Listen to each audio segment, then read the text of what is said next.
오늘 본격적으로 지수가 반등이 나오면서 향후 주도 업종의 향방이 보이고 있습니다. 앞으로는 여러분들 이 종목만 보시면은 하반기 엄청난 수익을 기대할 수 있을 겁니다. 오늘 아침에 SK 하이닉스 실적 발표가 있었습니다. 이 실적을 토대로 해서 앞으로 어떤 섹터를 잡아야 되는지 보죠. 일단 매출은요 상당히 많이 줄었습니다. 5조 1000억 정도의 매출을 보여줬었는데 지난 분기 비해서 상당히 많이 떨어졌죠. 이렇게 부진한 매출을 발표를 하면서 당연히 영업이익도 박살이 나버렸습니다. SK 하이닉스도 오늘 장에서 급등을 하고 있고요. 반도체 섹터가 급등하는 모습들은 여기에서 힌트를 찾을 수가 있습니다. SK 하이닉스가 앞으로 어떻게 시장을 보고 있는지를 한번 보시면 될 것 같은데요. PC 쪽은 고성능 노트북 게임용 PC 확대로 메모리 채용률은 증가를 한다. 하지만 수요량은 역성장한다는 거죠. 모바일 쪽에 있어서는 하반기 수요 개선이 기대된다라고 얘기를 했고요. 그 다음에 DDR5 중심의 수요 변화가 예상이 된다라는 얘기들이 나와 있죠.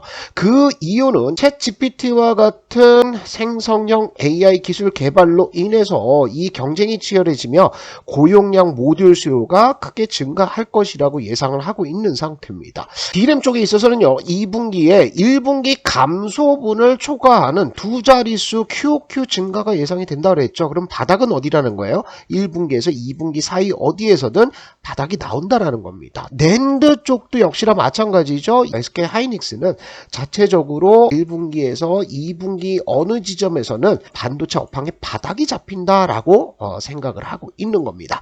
자, 그리고요, 케이펙스 생산 규모를 한번 보시면은 전 영역에 걸쳐서 투자를 최소화하겠다라고 얘기를 하고 있죠. 하지만 이렇게 투자 최소화를 하고 있음에도 불구하고 이쪽이죠. DDR5, LPDDR, 그 다음에 HBM3 등 수요 성장을 주도할 제품 생산을 위한 투자는 지속해서 하반기 내년 시장을 대비를 하겠다라는 겁니다. 자, SK하이닉스가 중요하게 보는 시장, 그리고 향후의 성장 동력은 뭘로 잡고 있다? DDR5 그리고 HBM3 이 분야에 있어서는 SK하이닉스가 투자 규모를 줄이지 않는다라는 겁니다. 여기에서 여러분들이 투자 포인트를 잡으셔야 되겠죠.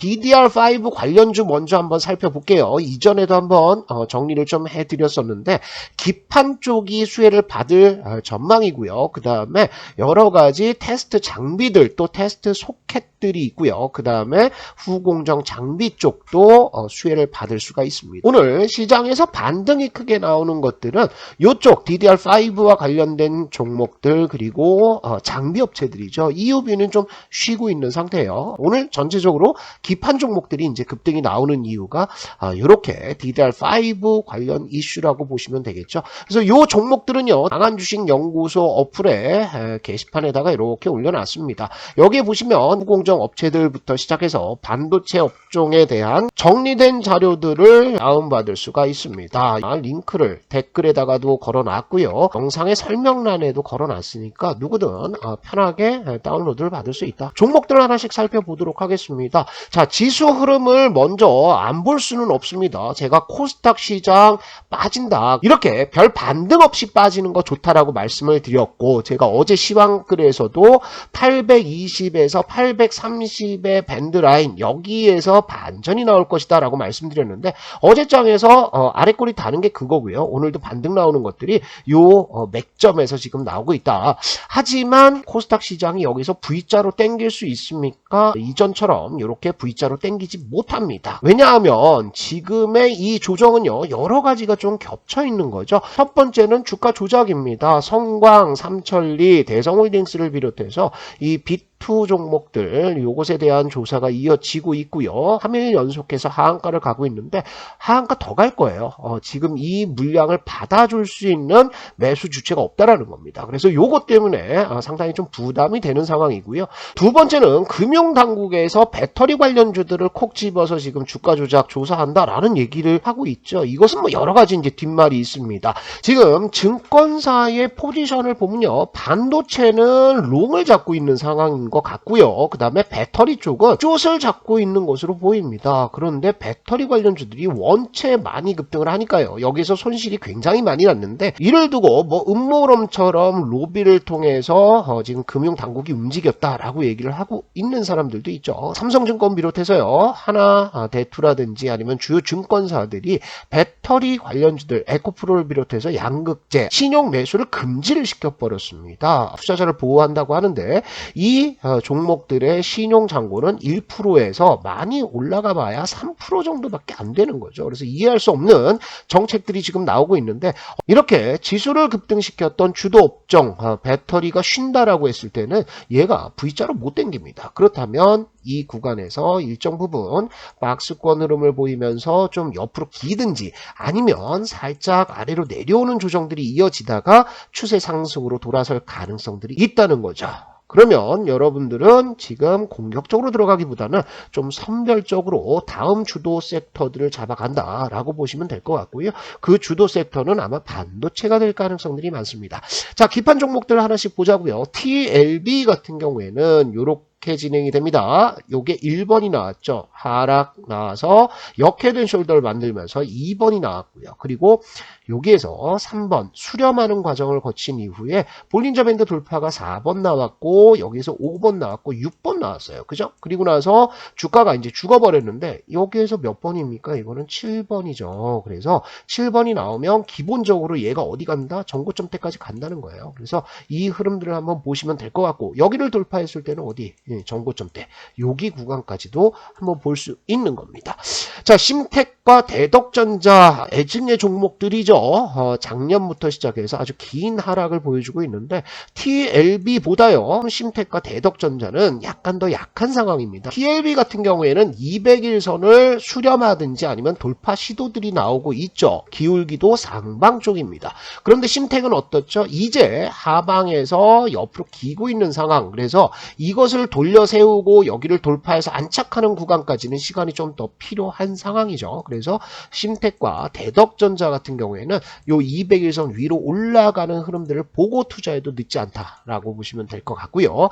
자, 해성 DS는 이렇게 됐습니다. 이렇게 기울기가 하락 쪽으로 가다가 이거를 다시 헤딩하고요. 그리고 나서 돌파 안착 그러면서 여기 안착하는 구간들이 나오고 있는 상황인데 파동상으로 본다면 이렇게 됩니다. 요게 4번 나왔고 5번 나왔고 6번, 5번, 6번 이렇게 가다가 지금 7번이 어디에서 200일선에서 만들어지고 있는 상황입니다. 그래서 고점 대비해서 이게 이제 50% 반토막이 난 거죠. 그 이후에 반등세가 나오고 있는데 현 시점에서는 관심 가질 만한 종목이다라고 보시고요.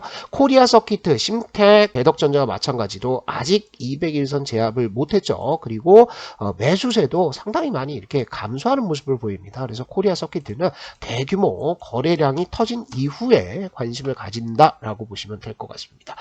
아비코전자도 있죠. 아비코전자는 뭐 괜찮습니다. 여기가 1번 나왔고 2번 나왔고 수렴하는 게 여기죠. 3번 나왔고요. 볼린저 밴드 돌파 그 다음에 11선 눌림목 그리고 2차 파동이 나오면서 상당히 강하게 21선을 안 깨고 7번 과정 손바뀐 과정을 가져가고 있습니다.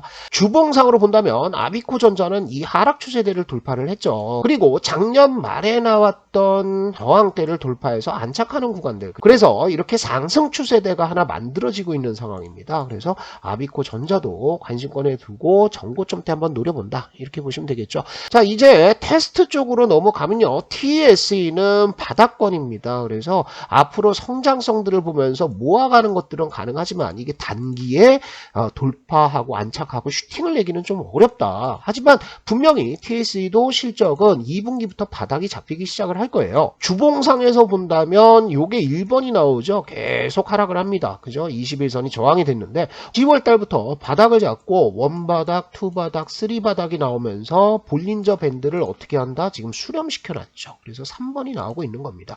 본격적으로 볼린저 밴드 돌파가 나온다라고 했을 때는 이거 대세 상승으로 갈 수 있습니다. 실적 사이클이 바닥을 치고 올라가고 있기 때문에 중장기적으로 한번 TSE는 본다라고 생각하시고요. 유닛 테스트도 역시나 마찬가지입니다. 유닛 테스트는 사업부가 두 개가 있죠. 반도체 테스트가 있고요. 그 다음에 페로브스카이트라고 해서 새로운 태양전지 쪽의 사업부를 가지고 있는데 태양광 쪽에 있어서는 이 페로브스카이트가 아직 수요일이라든지 이런 쪽이 잡히지 않았습니다. 페로브스카이트와 관련된 태양광 쪽의 성장성을 기대하기보다는 이번에 반도체 장비 쪽, 테스트 장비 쪽에 DDR5의 수혜를 한번 기대를 하는 겁니다. 그런데 사업부 두 개 중에 하나가 기존의 성장성 기대감에 미치지 못하고 있기 때문에 주가가 좀 빠지고 있죠. 유닛 테스트도 중장기적으로 대응해야 된다. 똑같습니다. TSE하고 바닥 한번 잡았고 저점이 싹 올라가면서 짝꿍댕이를 만들어 놨고요. 이렇게 수렴을 보여주고 있는 상태이기 때문에 단기 관점보다는 좀 중장기로 가는 게 낫고요. ISC는 너무나 많이 설명을 드렸습니다. 그래서 추가적인 설명 필요 없죠. 이거는 갖고 가면 돼요. 일단 1번 나왔고 2번 나왔고요. 그죠? 요렇게 올라갔다가 내려오면서 역회된 숄도 나왔죠. 그죠? 그래서 3번 나오고 나서 4번, 5번 11선 눌림목 가지고 요거 6번 갔는데 볼린저 밴드 돌파 못하면 어떻게 된다고요? 21선을 살짝 깨는 조정이 나온다. 그래서 여기서 박스권을 잡으면 7번 나오고 8번으로 전고점대까지 간다라는 것들이죠. 그런데 요 8번 이후에는 어떻게 됩니까? 전고점대를 돌파하고 안착하면서 이렇게 가는 9번, 10번들이 나오는데 ISC는 그렇게 9번, 10번까지도 볼만한 종목이다. 이렇게 생각하시고요.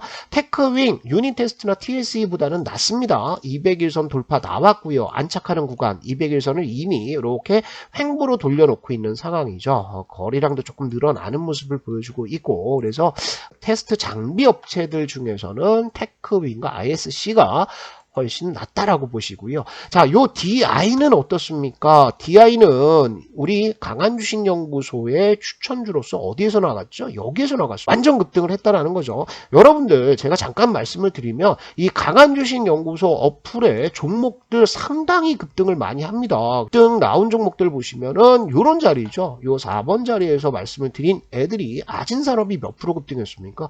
50% 수익이라고요. 시장이 이렇게 거지 같은데 EM 플러스는 몇 퍼센트? 218%. 여기에서 이제 튀기 시작하는 거죠. 하나기술도 42%. DI 여기 있죠. 3월 27일 날 강한주식연구소 어플 파동 추천주로 나갔습니다. 여기죠. 그리고 나서 완전 랠리를 보이잖아요. 이런 흐름들을 여러분들도 잡을 수 있다. 그래서 강한주식연구소 어플 반드시 활용을 하시면 좋을 것 같고 자 보세요. 여기가 4번 나왔고요. 그러면 어디 온다고요? 11선 돌림목 5번 나온다 그랬죠. 그리고 나서 6번 갔는데 얘가 올라가다가 밀렸어요. 그러면 어디에서 잡는 거예요? 21선 위나 아래, 통상적으로 아래쪽에서 많이 잡습니다. 그런데 얘는 위에서 지금 고점, 손바뀜 흐름들을 보여주고 있다. 그러면 얘도 끝난 거 아니죠. 어디까지 가는 겁니까? 전고점 때까지 단기적인 상승도 바라볼 수 있고요. 주봉에서 4번이 나오고 있는 거죠. 그러면 11선이 이렇게 올라가면서 눌림목 가진다. 그러면 2차 파동이 남은 거예요. 5번, 6번 남은 거죠. 시작하고 있는 거다라고 보시면 될 것 같습니다. 자, 다음 종목은 엑시콘입니다. 엑시콘은 근데 거래량 보시면 이거 매매할 만한 종목은 아니에요. 그래서 이런 거래량 적은 종목들은 좀 피한다. 마이크로 컨택솔도 역시나 마찬가지죠. 거래량 3만 주 이거 가지고는 여러분들 트레이딩 못해요. PMT 요게 이제 마이크로 프렌드였는데 얘는 3천 주입니다. 그래서 이렇게 거래량 적은 애들은 대회를 시켜놓고 본다. 이렇게 정리를 좀 하시면 좋을 것 같습니다.